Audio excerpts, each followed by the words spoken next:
This is Creator Showcase. I'm Amy Stone, and my guest today is Jenn Espinoza-Goswami of Mic Drop Mindset. In each episode of Creator Showcase, I speak with a woman who is a creator. She's got a podcast, she's got a YouTube channel, she might have a newsletter, she could be making movies, she could have a Substack. There's a lot of things that this can be. And what we do is we talk about what she's creating, what it is, who it's for, and how you can find it. So if you're interested in any of those things, you're in the right spot. Jenn, welcome to the show. Thank you, Amy. Thank you. All right. So I gave the name of your show, Mic Drop Mindset. I want to ask you to share with us what's the story or the origin behind the name of your show. Yeah, so Mic Drop Mindset is my new branding for my company. So way back when I first started my company, it was under the umbrella of Weightless LLC. So it's like weight loss, but it's weightless.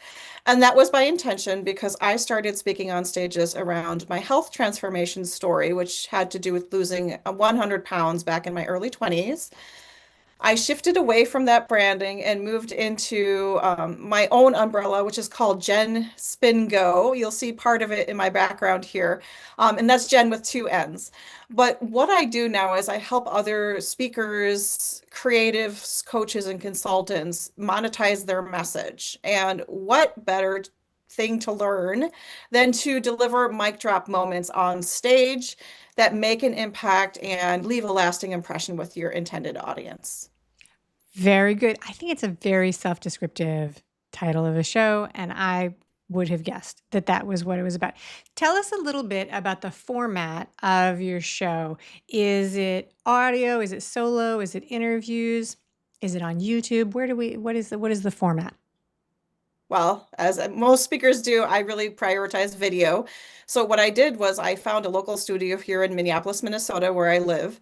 And I was a guest expert in their studio one day, and I thought, hey, it's kind of cool to have a professional studio, a nice space to meet up with microphones, the setup.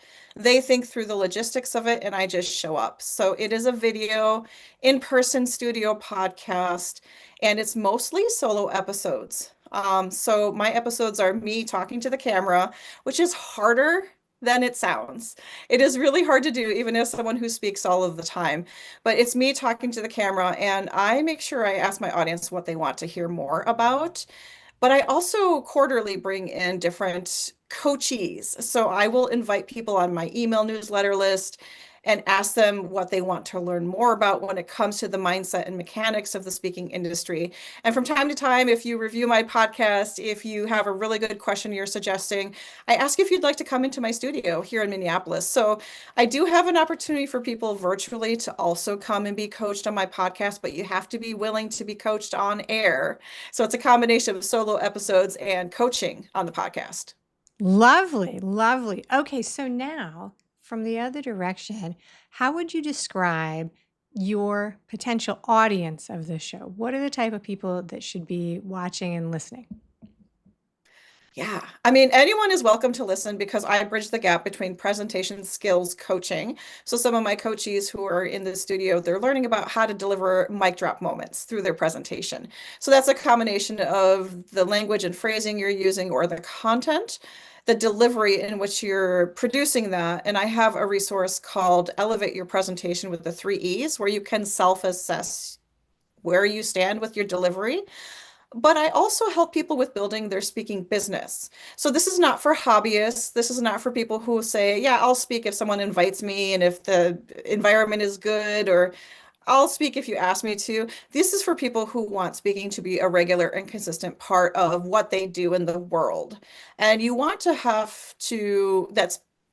create something with speaking that leads to profits, whether that's you upselling books, courses, something of value in your business, or whether you command a speaking fee. So a little bit of both. If you're looking for presentation skills, I have that on there, but I also help you be more intentional and strategic with creating your own unique speaking lifestyle. Very nice. So you mentioned that you're in Minneapolis and you do some stuff in person. Let's talk a little bit about whether or not how important that is to the audience of the show. So for Mic Drop Mindset, is that a global audience or are you focused very much on Minneapolis or both?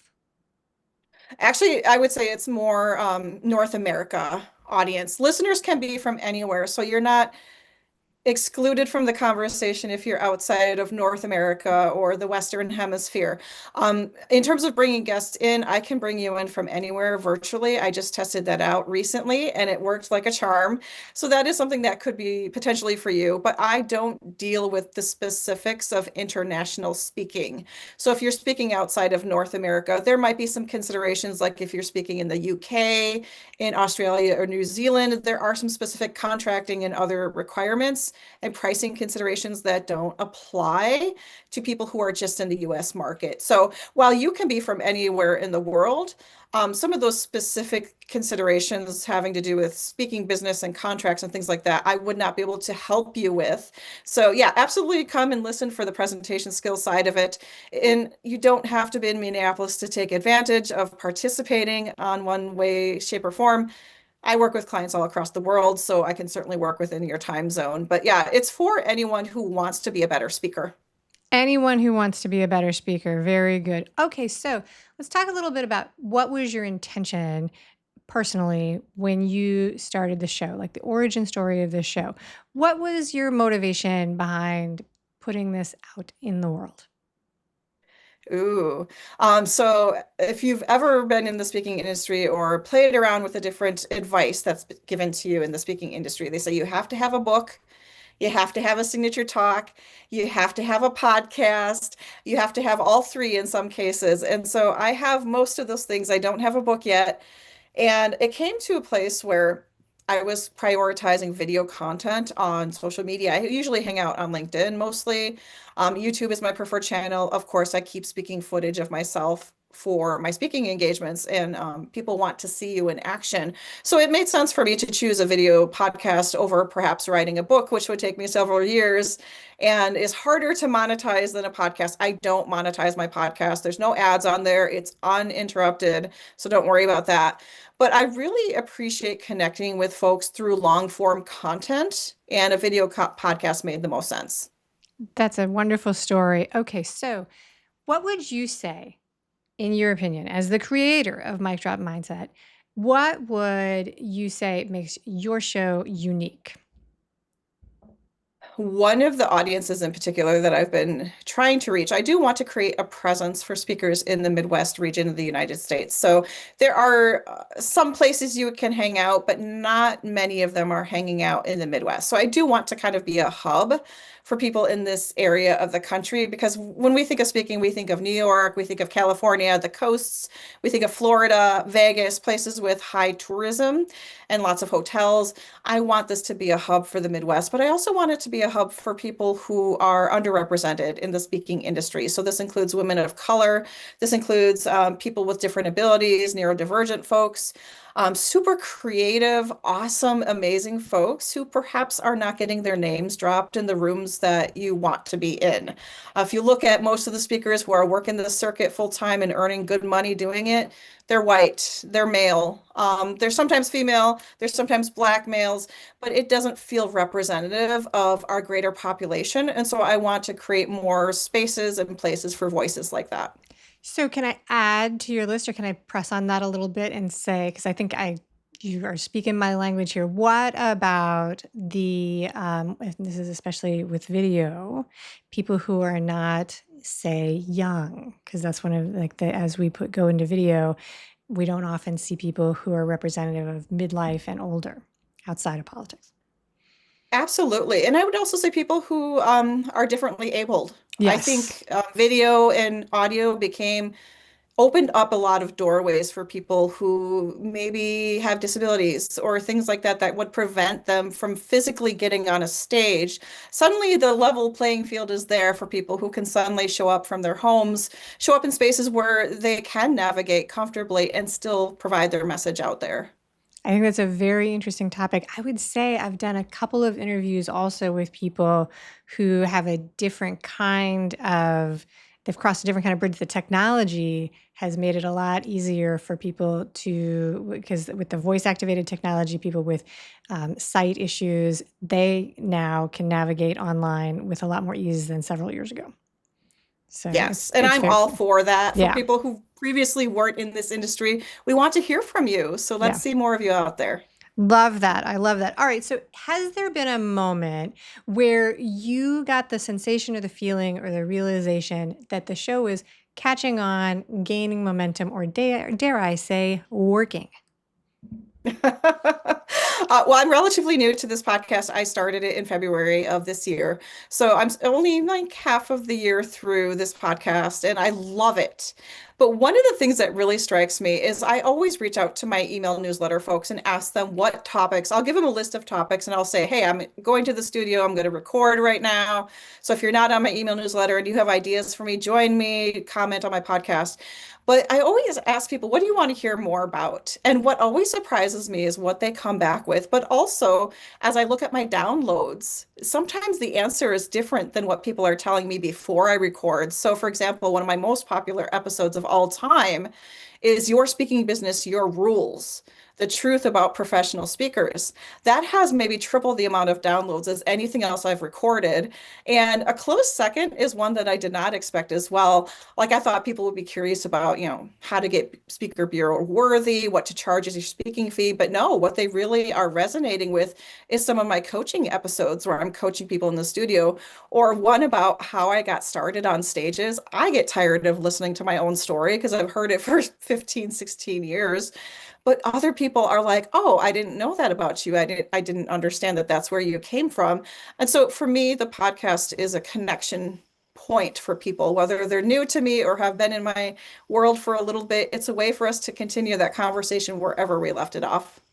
That is a great answer. And I love it. I resonate with that completely. It can be such a struggle to realize that even though we feel like we've said something about ourselves so many times, on the other side, our audience and people who are new to our world, they really might not have any idea.